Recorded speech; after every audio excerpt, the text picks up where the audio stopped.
నమస్కారం. ఘంటారావానికి స్వాగతం. ముందుగా ప్రధానాంశాలు. సత్యసాయి జిల్లా పెద్దన్నవారిపల్లిలో నేడు సీఎం పర్యటన, లబ్ధిదారులకు పింఛన్ల పంపిణీ.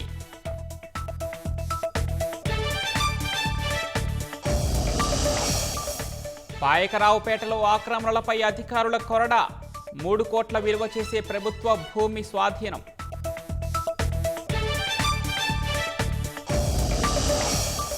స్వామిత్వ కార్యక్రమాన్ని గాడిన పెడుతున్న ప్రభుత్వం, 2026 మార్చి నాటికి 45 లక్షల ఆస్తులకు యాజమాన్య హక్కులు. ఆర్టీసీ రిటైర్డ్ ఉద్యోగులకు ప్రభుత్వం తీపి కబురు, ఈహెచ్ఎస్ స్కీమ్ కింద వైద్య సౌకర్యాల కల్పనకు నిర్ణయం.